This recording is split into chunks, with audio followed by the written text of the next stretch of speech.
Segitiga berdaya dengan kebenaran. Segitiga berdaya dengan keadilan.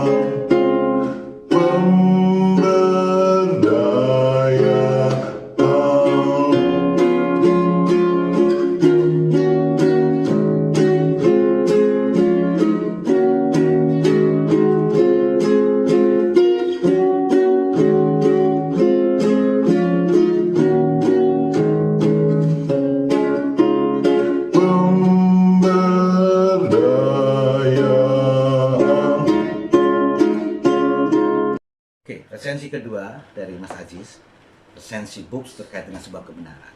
Jadi akan dilanjut bagaimana sebuah kebenaran itu mencapai sebuah kebenaran. Apakah kebenaran hari ini kebenaran yang absurd atau kebenaran yang dicari-cari tadi sehingga tidak menemukan kebenaran itu. Oke, selanjutnya Mas Aziz, silakan. Ya, kebenaran as proses ya. Kebenaran itu sebenarnya sampai hari ini tetap sebagai sebuah proses yang terus dicari oleh hampir setiap manusia dalam tingkatan masing-masing dalam levelnya. Dalam tingkat keilmuan terus dicari. Tadi kita sudah bicara terkait dengan kebenaran pada masanya, ditunjukkan oleh Thomas Kuhn dalam itu bagaimana kebenaran terbentuk. Pada dasarnya tidak terlepas dari kesepakatan para saintis, para ilmuwan, sehingga ada perubahan-perubahan, ada perbedaan-perbedaan. Misalnya dari Newton ke Einstein itu pada masa Newton kebenaran mutlak menjadi kebenaran mutlak Newtonian direlatifkan oleh Einstein. Ini sudah menjadi pintu masuk berikutnya. Nah, jadi pada Thomas Kuhn sudah menunjukkan bahwa ada peran kesepakatan ilmuwan. Nah, selanjutnya di Habermas itu menunjukkan bahwa kebenaran itu tidak ubahnya sebagai sebuah representasi ideologi. Jadi kalau kebenaran representasi ideologi, ya benar kata Marx bahwa kebenaran hari ini ya diciptakan oleh bagaimana siapa yang menguasai ideologi hari ini. Itulah ideologi kapitalis, maka akan memberikan satu legitimasi kebenaran dalam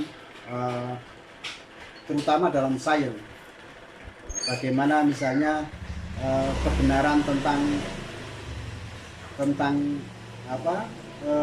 tentang sebuah mekanisme pasar, kebenaran tentang sebuah perdagangan, ilmu ekonomi. Ini terkait dengan ideologi.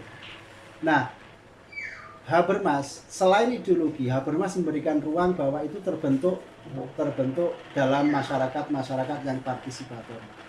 Jadi mereka mengumpulkan, jadi hampir sama dengan polanya, hampir sama dengan Kuhn sebenarnya. Juga ada di sini ada participatory komunikasi yang membentuk itu, membentuk sebuah kebenaran. Gilte, kemudian beberapa filosof lain. Ini yang kemudian memunculkan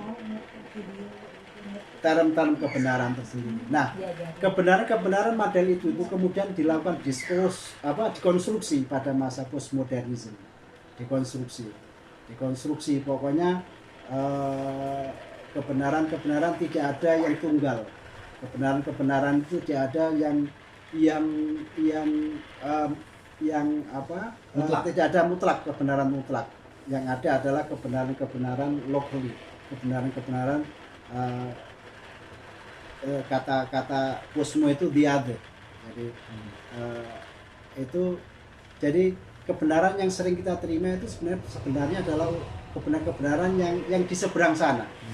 Kita ingin kebenaran yang here and now, gitu, di sini dan sekarang.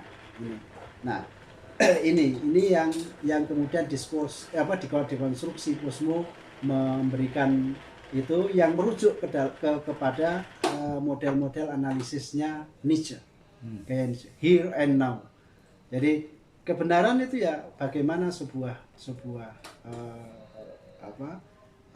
sebuah perspektif itu di sekarang yang kita hadapi, dan di sini gitu. Jadi kalau kebenaran yang misalnya kita menganggap ada kebenaran di luar sana, gitu, kebenaran teologis. Kalau dalam paradigma ini kebenaran teologis akan di luar ini, di luar pembahasan ini. Nah, perkembangan hari ini sudah kebenaran melalui komunikasi. Kebenaran komunikasi. Dulu bahasa-bahasa gaul, misalnya bahasa-bahasa tidak diakui sebagai sebuah kebenaran. Tapi sekarang pelan-pelan itu sudah mulai terformulasi model-model kebenaran, bagaimana sebuah konsep itu dibentuk dalam proses komunikasi massal, komunikasi hari ini. Oke, sebentar. Ini menarik sekali, teman-teman. Kebenaran komunikasi. Kita akan coba menggerutu sedikit pada fenomena hari ini terkait dengan Rocky Gerung. Dengan komunikasi dia, bajingan tolol itu seperti apa? Bagaimana analisisnya Mas Ajis terkait dengan sebuah kebenaran komunikasi? Oke, kita nanti lanjut di part ketiga. Kebenaran komunikasi. Bajingan tolol.